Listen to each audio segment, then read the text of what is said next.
Of course, there are lots of differences between different European countries, and so to be very precise, one has to focus on individual countries. While sometimes big, so to speak, terror attacks, either on physical buildings or the killing of people, often takes center stage in the media focus about these issues for understandable reasons and also public concern. But it's often a very much lower level kind of attritional negative behaviors towards a number of places of worship that in the end wear away at people's sense of security and of belonging. Vandalism, not just of a general kind that is made deliberately to make people feel uncomfortable, unwelcome, not belonging, that kind of activity often is not given the attention it deserves, but is often part of a daily experience.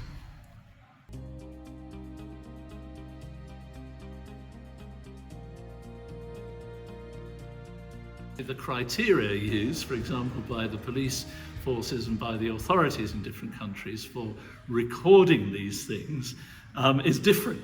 So it's very hard. You can't say, for example, there were so-and-so number of attacks on synagogues in England, and that was a proportion of the population, and then take that in Germany and say, well, you can make a comparison.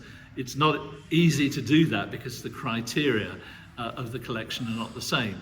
So speaking more subjectively, what I would say is that there are a great many similarities, in fact, in relation to this across all three Abrahamic traditions. That's to say, the primary threat to places of worship is faced in relation to synagogues and in relation to mosques, and those occur in both societies. What perhaps is a difference in Germany is that in Germany the state, because of the history there, plays perhaps a greater role in the protection of, directly in the protection of, for example, synagogues, than is the case in the UK, where that's been very much more community organized self-protection. Now that also is the case in Germany, but because of the particular historical responsibility that the German state feels in relation to the Holocaust of German and European Jewry, this plays itself out differently in different countries. As regards mosques, perhaps both in the UK and in Germany, very similar things are faced, and sometimes one has to take into account within this what one might call cultural antipathies as well as religious antipathies.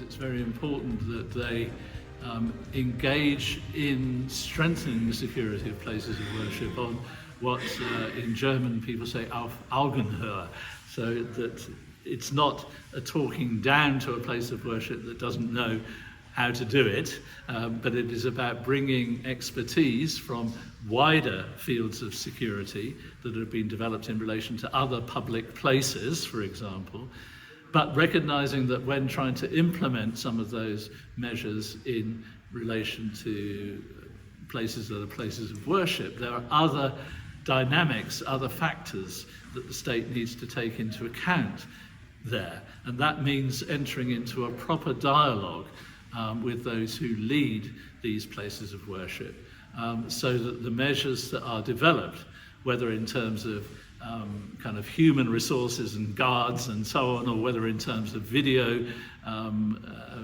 monitoring or whatever the measures might be, that they're done in a way that is appropriate and sensitive to the self-understanding of each place of worship.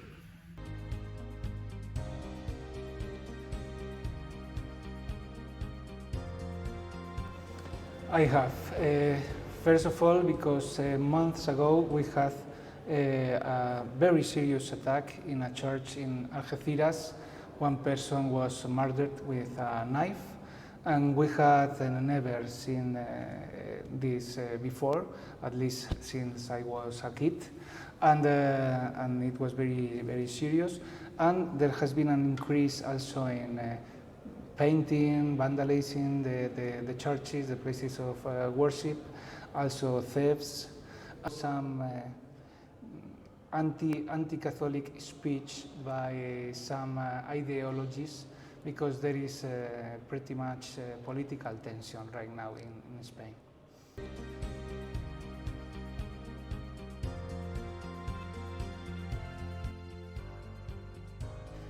Yes, not very serious, but the ones I've had is that maybe one person enters the church and begins to shout, or he goes to the front of the church and threatens the priest or threatens the people because maybe he is drunk or he's an addict that needs money, that is desperate.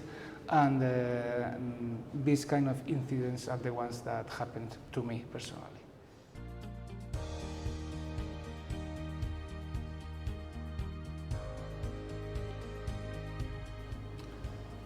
For the most part, they are threats by painting in the wall. No?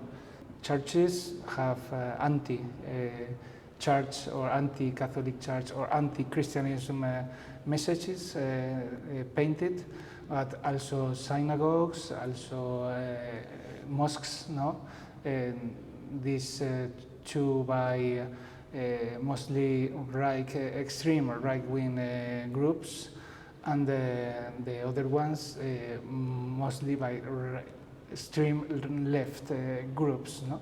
So these are the most common. Also thefts. We have cameras in many churches, but mainly not because of the safety, but because of security. It's to prevent thefts. And these are the most common.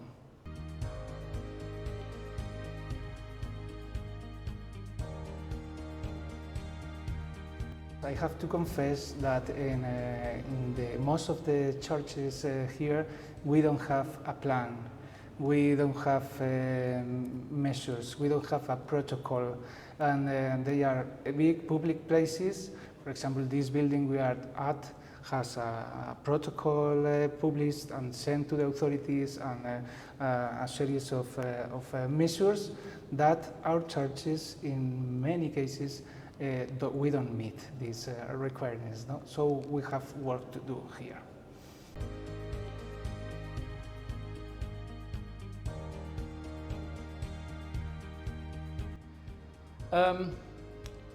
They are interchangeable in certain ways, but again, each community itself has a different idea of safety, risks, threat. Some communities themselves are seen as a threat, implicitly or explicitly. So when it comes, for example, mosques now with the Muslim community, is that the Muslim community itself is seen as a source of threats, both implicitly and explicitly. So implicitly, Islam as a worldview is seen as conservative, countercultural, non-integrative. So it gives the idea that Islam itself is a religion, a worldview that stops people from emancipating, from integrating, from participating in Western society. So in that way, Islam is seen as an implicit threat. The Muslim community itself is therefore seen as being guided by a worldview that makes them irrational, makes them not connected well enough within civil society. They're seen as foreign places of worship.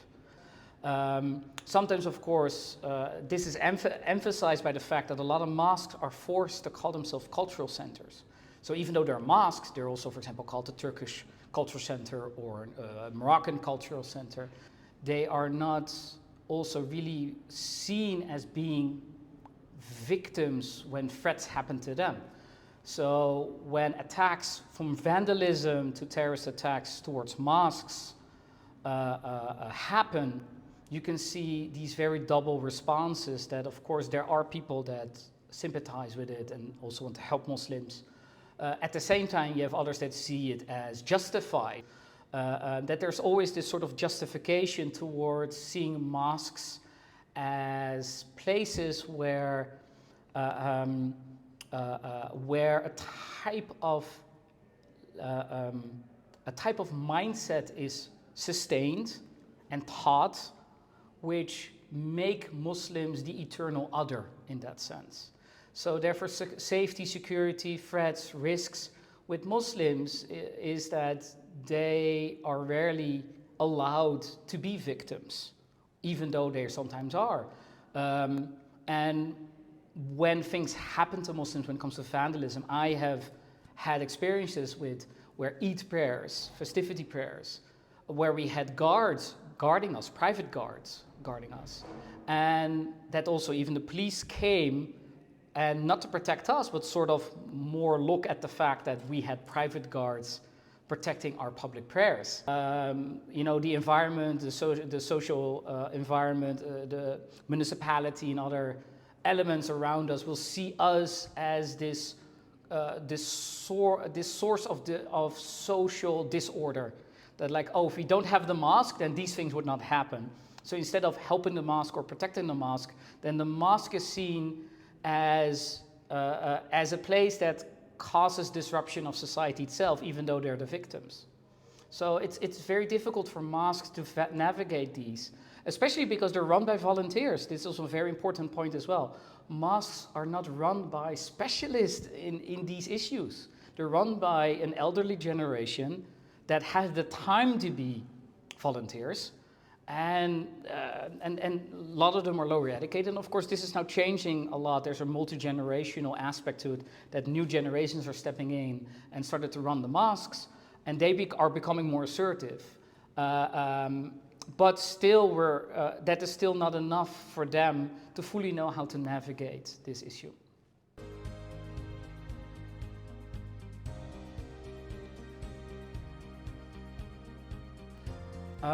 Of course, there's this double edge to it. So first of all, a lot of people don't like the fact that they are filmed, that they are videoed, because they feel that their participation in a community should be private. And also the amount they come to, for example, to the mosque or not. And also these images themselves are rarely of this high quality that sort of you are able to get the perpetrators. So a lot of these images themselves are not always usable.